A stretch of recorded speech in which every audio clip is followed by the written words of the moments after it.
The permit pyramid. Who approves what in NYC construction? Renovating anything in New York City, from a studio apartment to a brownstone, means navigating a hierarchy of overlapping authorities, each governing a different piece of the city's built environment. The approvals do not come from one place, and they do not run in a single sequence. Understanding who controls what and in what order is the difference between a project that moves and one that stalls. The base, the Department of Buildings. The NYC Department of Buildings sits at the foundation of every legal construction project. Its mandate is safety, enforcing the building code, plumbing code, energy code, and zoning resolution to ensure that renovation work does not compromise a structure, endanger occupants, or conflict with the city's land use rules. Any work touching a wall, adding lighting, running new plumbing, or affecting anything structural requires drawings filed with the DOB before work begins. Major renovations are filed under one of three alteration categories. An Alt 1 covers major layout, use, or occupancy changes and carries the most complex review requirements. An Alt 2 covers interior remodels without a change in occupancy, which is where most high-end residential renovations land, still requiring professional drawings and plan examiner review, but generally faster to process than an Alt 1. An Alt 3 covers single task updates like window replacement and tends to move through review relatively quickly. Because even a documentation error can send plans back for weeks, having licensed architects who know current DOB standards handle the filing is one of the more practical ways to avoid avoidable delays. The middle layer, building management and boards. Co-op and condo boards operate independently of the DOB, and city approval does not substitute for building approval. Both are required, and a board can block a project regardless of what the DOB has permitted. Board requirements typically govern working hours, which in most Manhattan buildings run from roughly 8 or 9 a.m. to 4 or 5 p.m. on weekdays only. Noise and debris management, elevator and hallway protection, contractor insurance, and approved materials and finishes. On insured specifically, the typical minimum for general liability coverage required by Manhattan co-op and condo boards is in the range of $2 to $3 million, with requirements varying by building. Many boards also require architectural drawings, contractor credentials, and a DOB filing number before issuing an alteration agreement, which is why preparing board submissions in parallel with DOB filings rather than sequentially matters significantly for timeline. The upper tier.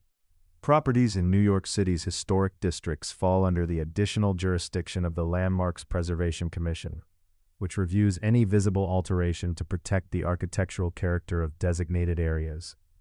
Manhattan contains numerous individual historic districts rather than a single landmark zone.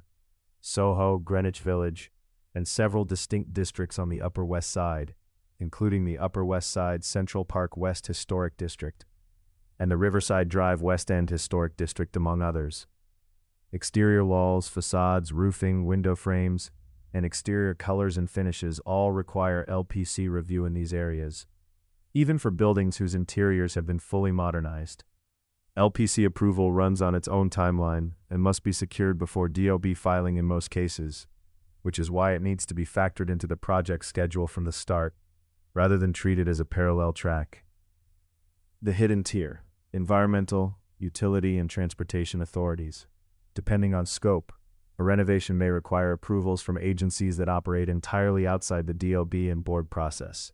The NYC Department of Environmental Protection covers water supply, sewer connections, and bat flow prevention for projects involving plumbing relocations or exterior drainage.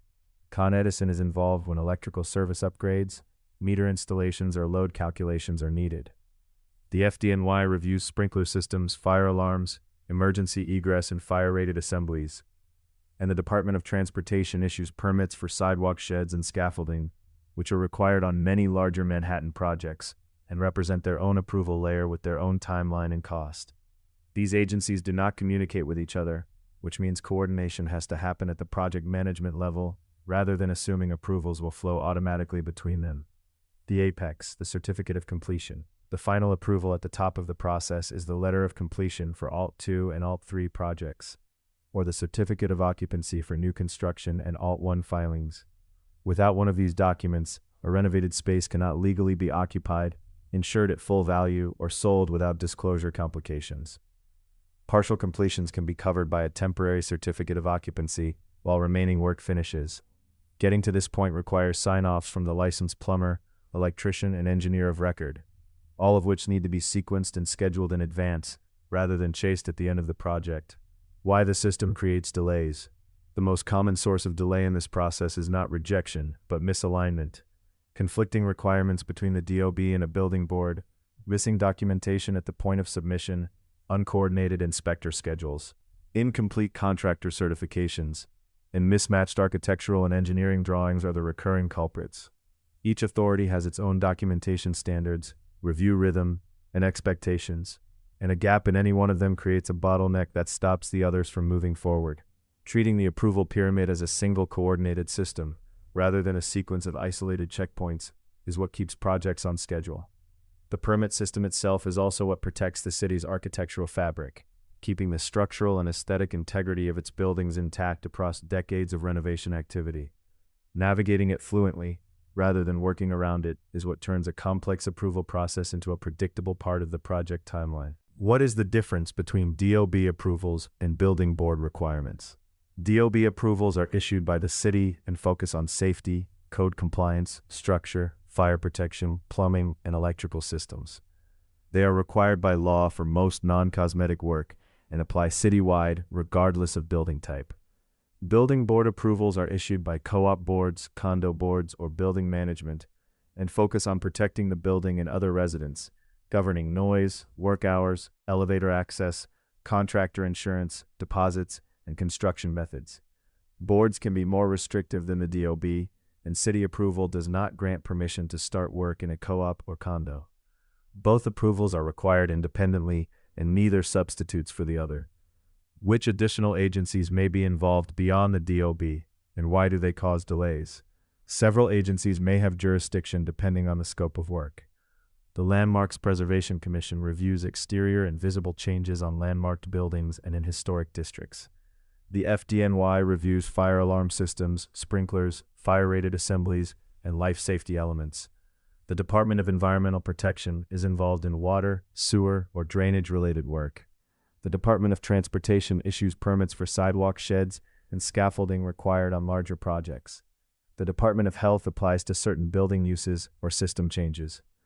Delays typically arise because these agencies have separate review criteria, documentation standards, and timelines. And in some cases, one agency's approval must precede another's. NYC renovations stall most often, not because of the construction itself, but because approvals across multiple agencies have to align before work can legally continue.